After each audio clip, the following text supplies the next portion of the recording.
पौराणिक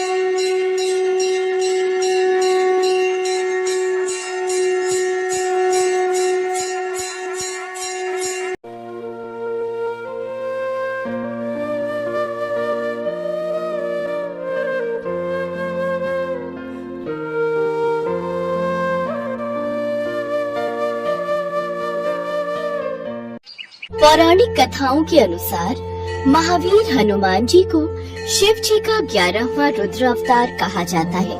महावीर हनुमान भगवान राम के बहुत बड़े भक्त थे। उनकी माता का नाम अंजनी और पिता वानर राज केसरी है।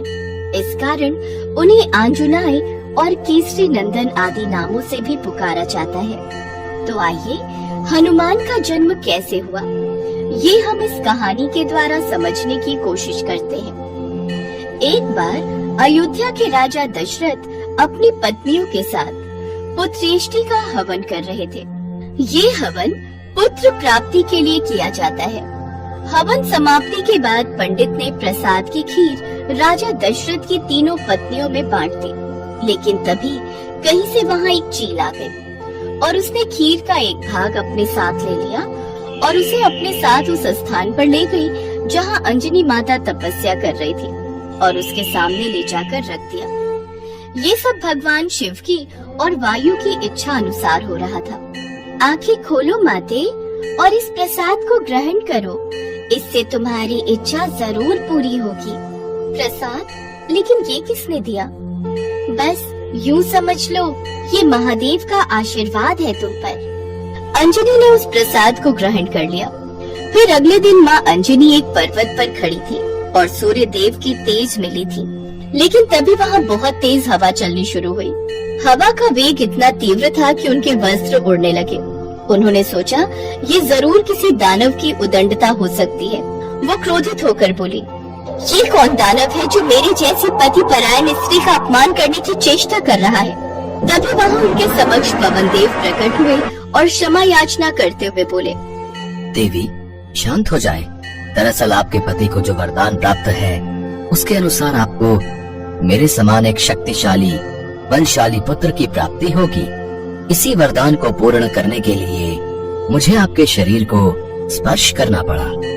मेरे स्पर्श के माध्यम से रुद्रदेव का एक अंश भी आपके शरीर में प्रवेश कर चुका है। इसलिए महादेव के अवतार के रूप में आपका पुत्र इस धरती पर जन्म लेगा। कुछ समय बाद पवन देव का कथन सही हुआ और महादेव ने हनुमान के रूप में कार्तिक मास की चतुर्दशा में वानर राज के यहाँ अंजनी माता के उदर से हनुमान जी के रूप में जन्म लिया। ऐसे ही कुछ महीने बीते। एक रोज हनुमान को जोर की भूख लगने लगी।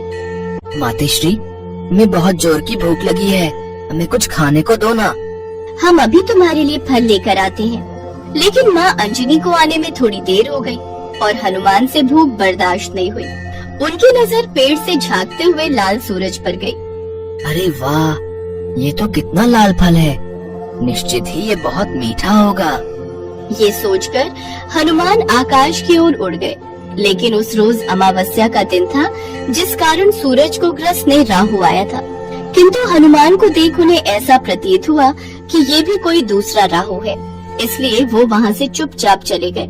लेकिन हनुमान की भूख तो बढ़ती ही जा रही थी और वो सूरज की ओर बढ़ते चले जा रहे थे। तभी इंद्रदेव की नजर हनुमान पर गई। कहीं ये बालक सूरज को निगलकर उसे अपना आहार न बना ले, मुझे इसे रोकना होगा। ये कहकर इंद्रदेव ने हनुमान पर प्रहार कर दिया और वो मूर्छित होकर गिरने लगे।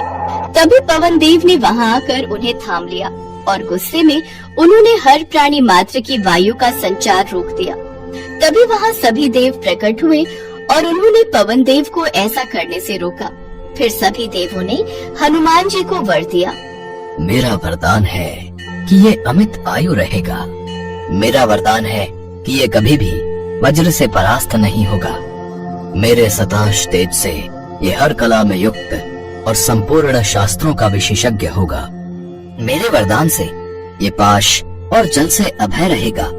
ये सदा यम दंड से अवध और पाश नहीं रहेगा। ये सदा अजय और प्रमाद योद्धाओं से अजय प्राप्त करने का योद्धा रहेगा। अस्त्र शस्त्र तथा यंत्र आदि से इसे कोई फर्क नहीं पड़ेगा।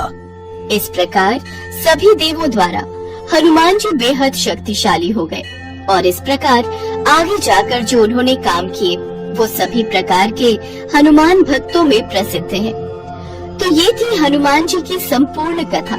हनुमान जयंती पर हनुमान जी की पूजा करना अत्यंत शुभ माना गया है। चौकी पर लाल रंग का कपड़ा बिछाएं और उस पर हनुमान जी के साथ भगवान श्री राम की तस्वीर रखें। फिर हनुमान जी को लाल और भगवान श्री राम को पीले फूल अर्पित करें। पहले श्री राम नाम का जप करें, फिर हनुमान जी के मंत्र का जाप करें। इस तरह पूजा करने से आपको हनुमान जी की असीम कृपा प्राप्त होगी।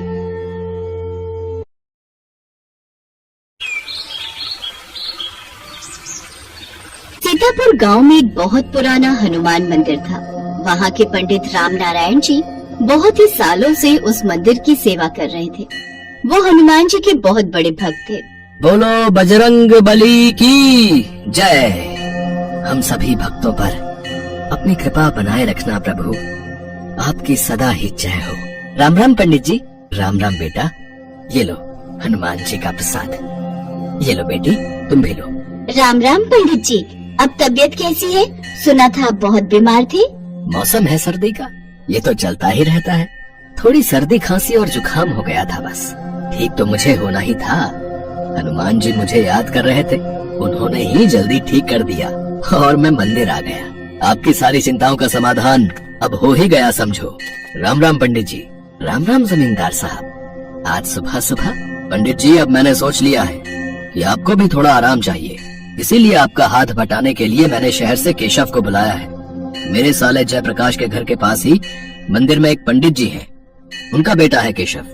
केशव, ये हमारे हनुमान मंदिर के बहुत पुराने पंडित जी हैं, राम नारायण जी। अब तुम्हें इनके साथ ही रहना है। चिंता मत कीजिए जमींदार साहब, अब मैं पूरी तरह से मंदिर को संभाल लूंगा। राम नारायण जी, अब आप हनुमान मंदिर की सारी सेवा मुझे दे दो और आराम से बैठो। हाँ हाँ बेटा, जरूर। मैं तुम्हें मंदिर के सभी कार्य समझा देता हूँ। ये साप्ताहिक आरती की सूची है। यहाँ इस दिन कथा वाचन होता है, किस समय कीर्तन होता है वगैरह सब कुछ इसमें विस्तार से लिखा हुआ है। प्रत्येक सप्ताह भंडारा भी आयोजित होता है। धीरे धीरे तुम सब सीख जाओगे। राम नारायण जी केशव को सब कुछ समझाते रहे और केशव ध्यान से सुनता रहा। हनुमान जी की मूर्ति बहुत सुंदर थी। उस पर सोने का मुकुट, गले में सोने की माला तथा सोने के अन्य आभूषण भी जड़े हुए थे। केशव का सारा ध्यान बस हनुमान जी के सोने के आभूषणों पर ही रहता था। उसके मन में सोने के आभूषण देखकर लालच उत्पन्न हो गया और वो आभूषण चुराने के लिए योजना बनाने लगा। ऐसा क्या करूं जिससे सांप भी मर जाए और लाठी भी न टूटे? मुझे तो हनुमान जी की इस मूर्ति से आभूषण चुराने ही होंगे। बहुत महंगे आभूषणों से श्रृंगार किया हुआ है। बस मौका देखते ही ये आभूषण मुझे अपने कब्जे में लेने। बस ऐसे ही रोजाना राम नारायण जी देर से मंदिर आए, फिर मेरे पास अच्छा मौका रहेगा। राम राम पंडित जी। पंडित राम नारायण जी नहीं आए क्या? हाँ, वो आजकल मैं मंदिर की काफी चीजें संभाल लेता हूँ ना, इसीलिए वो देर से आते हैं। कुछ काम था? हाँ, वो उन्होंने हवन की सामग्री लिखवाने के लिए बोला था। अच्छा अच्छा, कोई बात नहीं, मैं लिख देता हूँ। केशव हवन की सामग्री लिख देता है। शुक्रिया पंडित जी, बहुत बहुत धन्यवाद। खाली धन्यवाद से काम नहीं चलेगा। कुछ दान दक्षिणा तो दो। मैंने इतना समय लगाकर सामग्री लिखी है, कम से कम 501 रुपया लूंगा। पर मेरे पास इतने पैसे नहीं है। पंडित जी ने तो कभी मेरे से इतने पैसे नहीं मांगे। अरे पंडित जी अब बूढ़े हो गए हैं, उन्हें क्या समझ के कैसे काम चलाना है? हमें भी तो खर्चा पानी निकालना होता है। लाइए, दीजिए, दक्षिणा दीजिए। तभी पंडित राम नारायण आ जाते हैं और वो केशव को ऐसा करता देख लेते हैं। केशव, ये क्या कर रहे हो?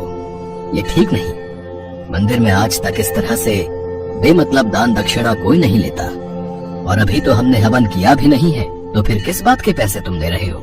जब हवन हो जाएगा उसके पश्चात ही हम दक्षिणा लेंगे, अभी इससे पहले कुछ नहीं, और वो भी इनके सामर्थ्य के अनुसार लेंगे।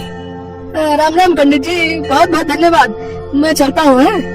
भक्त वहाँ से चला जाता है। केशव मन ही मन ईर्ष्या से भर जाता है और अब तो उसने ठान ही लिया था कि वो पंडित राम नारायण को रास्ते से हटा कर रहेगा। मुझे पंडित राम नारायण का कुछ करना ही होगा, वरना ये तो मुझे कुछ कमाने ही नहीं देगा। और फिर मुझे मंदिर के आभूषण चुराकर इनका पत्ता भी यहाँ से साफ करना है। मुझे ये काम जल्दी ही करना होगा। केशव हनुमान जी का मुकुट और बाकी के आभूषण चुराने के बारे में सोच चुका था। पंडित जी, आपकी तबीयत भी ठीक नहीं रहती। एक काम करता हूँ, शाम को मंदिर के द्वार ढकने की जिम्मेदारी मैं ले लेता हूँ।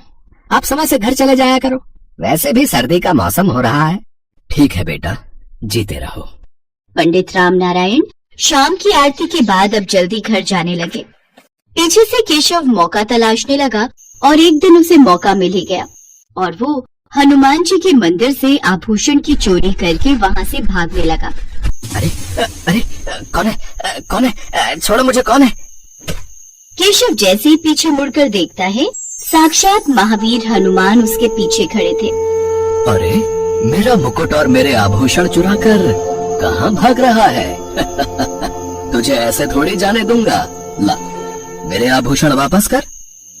अरे अरे, तुम तो ऐसी वेशभूषा में हो जैसे सचमुच के हनुमान जी हो। मैं तुमसे डरने वाला नहीं हूँ, बताओ तुम्हें। मूर्ख, तू मुझे पहचान नहीं पा रहा है लगता है। तुझे अपनी शक्ति दिखानी ही होगी, तभी तू यकीन करेगा। अरे छोड़ो छोड़ो मुझे। अरे मुझे हवा में क्यों घुमा रहे हो? अरे छोड़ो। अरे अरे अरे, मुझे बचाओ बचाओ। केशव चिल्लाने लगता है। वो हवा में घूम रहा था। हनुमान जी मुझे छोड़ दो, मुझसे गलती हो गई। मैंने आपके मंदिर में चोरी की है। मैं आपके आभूषण आपको अभी दे देता हूँ, आप मुझे छोड़ दो। मैं जानता हूँ तुमने मेरे आभूषण और मुकुट क्यों चोरी किए, क्योंकि तुम मेरे प्रिय भक्त राम नारायण पर चोरी का इल्जाम लगाना चाहते थे ना। पर मेरे होते हुए मेरे किसी भी भक्त को कोई कष्ट नहीं पहुंचा सकता। मुझे क्षमा कर दीजिए हनुमान जी। सच तो यह है कि मैं ईर्ष्या से भर गया था। मुझे ज्यादा धन कमाना था, इसीलिए मैं राम नारायण जी को मंदिर से हटाकर खुद वहाँ रहना चाहता था। इसीलिए मैंने आपके मंदिर में चोरी की। मुझसे बहुत बड़ी भूल हो गई हनुमान जी, मुझे क्षमा कर दो। मैं आपसे ऐसी गलती कभी नहीं करूँगा। पूरी श्रद्धा और भक्ति के साथ आपकी पूजा और भक्ति करूँगा। सबसे प्रेम से रहूंगा और कोई बेईमानी नहीं करूंगा। ठीक है, मैं तुम्हें क्षमा कर रहा हूँ। जाओ, ये मुकुट और आभूषण मंदिर में वापस रख दो और अपने कार्य को पूरी ईमानदारी से करो। केशव हाथ जोड़े खड़ा था। हनुमान जी वहाँ से अंतर्ध्यान हो जाते हैं। केशव की आंखों में पश्चाताप के आंसू थे। वो मंदिर में वापस जाता है और फिर से हनुमान जी को मुकुट और सारे आभूषण वापस पहना देता है। कहते हैं कभी कभी जब भक्त राह भटकने लगते हैं तो भगवान को उन्हें सीधे रास्ते पर लाने के लिए धरती पर आना ही पड़ता है। केशव को सबक मिल गया, उसे अपनी भूल का एहसास हो गया और अगले दिन से उसने अपने व्यवहार को बदला। वो भी पंडित राम नारायण की तरह मंदिर में पूरी श्रद्धा भावना से हनुमान जी की पूजा और भक्ति करने लगा।